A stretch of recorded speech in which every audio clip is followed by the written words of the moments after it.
Lucia, selamat pagi Ibu Regina dan semua yang hadir pada pagi hari ini. Selamat bertemu kembali. Hari ini kita masuk ke 2 hari terakhir, yaitu hari ke-6 dan besok hari ke-7. Judul hari ini adalah Hidup untuk Kristus. Kita akan membahas lebih mendalam tentang paruh kedua kehidupan Santo Agustinus. Sebagian besar dari kita mengenalnya melalui hubungannya dengan ibunya dan tulisan-tulisannya. Tetapi hari ini kita akan mendengar beberapa kisah yang kurang dikenal, termasuk termasuk cara yang tidak biasa yang ditempuh oleh Santo Agustinus untuk menjadi seorang imam. Kita langsung mulai saja ya. Setelah pertobatannya, Agustinus ingin menjalani kehidupan monastik yang penuh dengan doa, belajar, dan persekutuan. Dan selama sisa hidupnya, ia akan menciptakan komunitas di sekelilingnya yang melakukan hal itu. Segera setelah tiba kembali di Aljazair, setelah kematian ibunya Monica, ia menjual harta miliknya dan memberikan semuanya kepada orang miskin. Kemudian, ia mendirikan komunitas kaum awam yang tinggal dan berdoa bersama di rumah keluarganya di Tagaste. Berdasarkan tulisan-tulisannya, jelas bahwa Agustinus akan sangat puas menjalani sisa hidupnya di sebuah monasteri, di sebuah biara. Ia tidak berhasrat untuk ingin menjadi imam lagi karena ia khawatir hal itu tidak akan memungkinkannya untuk menjalani kehidupan kontemplasi yang tenang. Namun, Tuhan punya rencana lain. Beberapa tahun setelah kematian putranya, Agustinus pergi ke Hippo, sebuah kota pesisir sekitar 50 mil dari Tagaste, untuk mengunjungi dan melayani seorang teman. Ketika Agustinus sedang menghadiri misa, Uskup Valerius melihatnya di antara jemaat.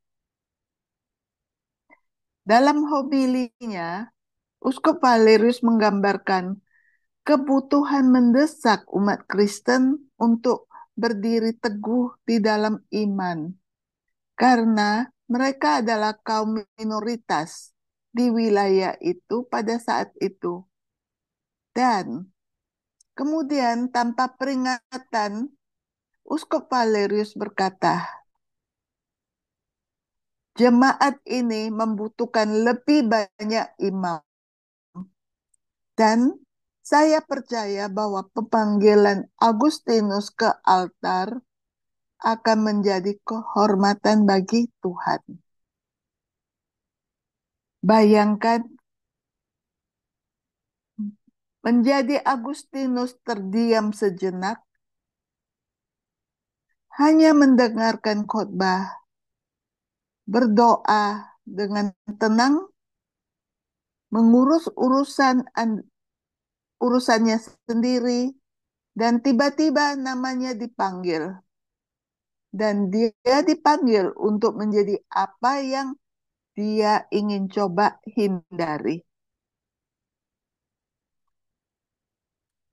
Orang-orang di sekitar Agustinus mendorongnya maju. Dan dengan penuh kegembiraan, uskup dan jemaat membujuknya untuk berkata iya. Agustinus kemudian menulis tentang pengalaman itu. Seorang budak tidak boleh menentang Tuhannya. Saya datang ke kota ini untuk menemui seorang teman yang saya pikir mungkin saya peroleh bagi Tuhan, agar ia dapat tinggal bersama kami di komunitas kami di Tagaste. Saya merasa aman karena tempat itu sudah memiliki seorang uskup. Saya ditangkap, saya diangkat menjadi imam. Sambil berlinang air mata, Agustinus menerima panggilannya untuk menjadi imam. Tetapi dengan dua peringatan. Ia menuntut waktu untuk belajar dan menulis baik selama masa pembentukannya untuk menjadi imam, maupun sebagai seorang imam. Dan ketika Agustinus akhirnya ditabiskan pada tahun 391, ia bersikeras untuk hidup dalam komunitas. Permintaannya disetujui dan ia menjalani kehidupan bersama dengan para imam lain, serta mereka yang sedang mempersiapkan diri untuk menjadi imam. Agustinus juga mendirikan komunitas wanita religius, dan saudara perempuannya menjabat sebagai kepala biara pertama. Selama 4 tahun, Agustinus dengan setia melayani sebagai seorang imam. Dan kemudian pada tahun 395, ia menggantikan Uskup Valerius sebagai kepala gembala keuskupan. Sebagai uskup, Agustinus mendapati bahwa kehidupan kontemplasi yang diinginkannya tentu saja dipengaruhi oleh kewajibannya sebagai kepala gereja lokal.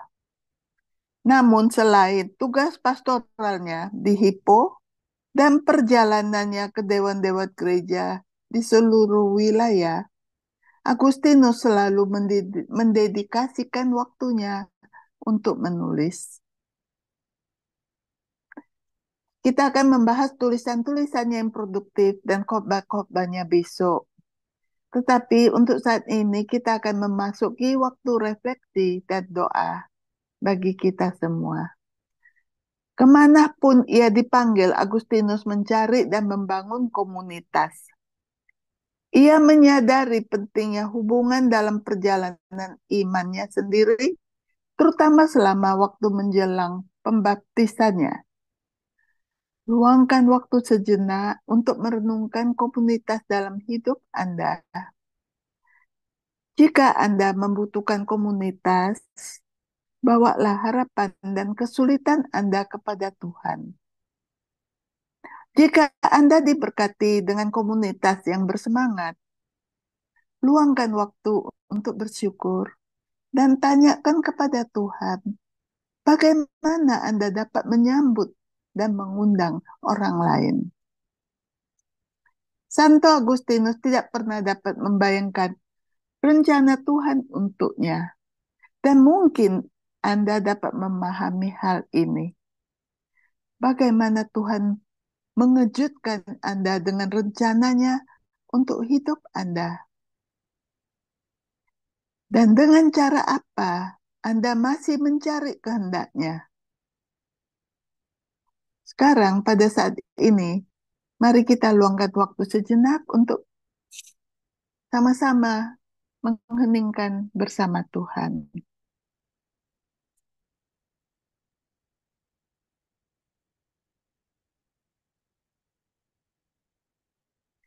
Saat waktu kita hampir berakhir, kita akan berdoa kembali dengan doa yang diajarkan Santo Agustinus kepada Roh Kudus.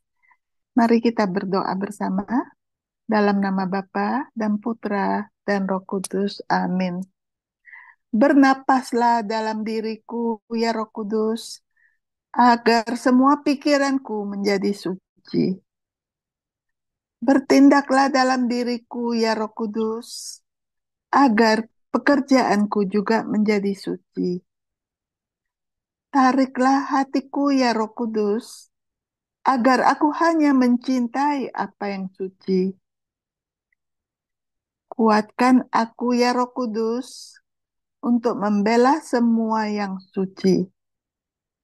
Maka lindungilah aku ya Roh Kudus, agar aku selalu kudus. Santa Monica dan Santo Agustinus, doakanlah kami.